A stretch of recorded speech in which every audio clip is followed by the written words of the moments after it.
আসসালামু আলাইকুম। ঠাকুরগাঁওয়ে সীমান্ত দিয়ে অবৈধভাবে ভারতে প্রবেশের সময় আটক 4। ঠাকুরগাঁওয়ে সীমান্ত দিয়ে অবৈধভাবে ভারতে অনুপ্রবেশের সময় 3টি মোটরসাইকেল সহ 4 জনকে আটক করেছে বিজিবি। জেলার পীরগঞ্জ উপজেলার দিনাজপুর সীমান্তে এ ঘটনা ঘটেছে।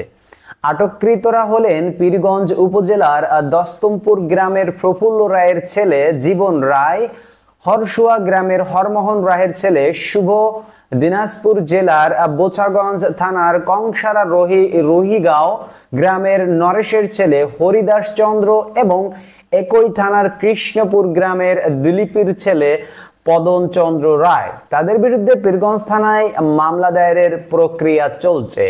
দিনাজপুর বিওপি ক্যাম্পের ইনচার্জ হাবিলদার রেজাউল বলেন, দুপুরে দিনাজপুর সীমান্তের 340 এর 3S পিলার এলাকা থেকে হিন্দু ধর্মের বেশ কিছু মানুষ অবৈধভাবে ভারতে যাওয়ার চেষ্টা করে।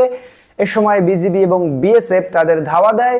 ধাওয়া খেয়ে পালানোর সময় ওই 4 জনকে 3টি মোটরসাইকেল সহ আটক করে বিজিবি। পরে তাদের দিনাজপুর ক্যাম্পে আনা হয়।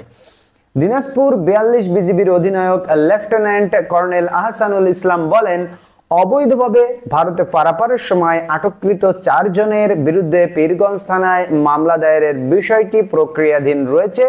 তাদের বিরুদ্ধে মামলা করে থানায় সোপর্দ করা হবে।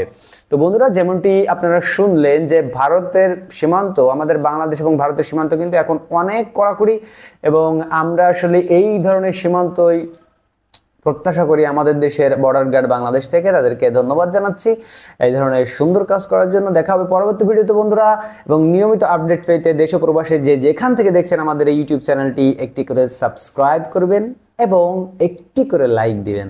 দেখা হবে পরবর্তী ভিডিওতে ইনশাআল্লাহ। আল্লাহ হাফেজ।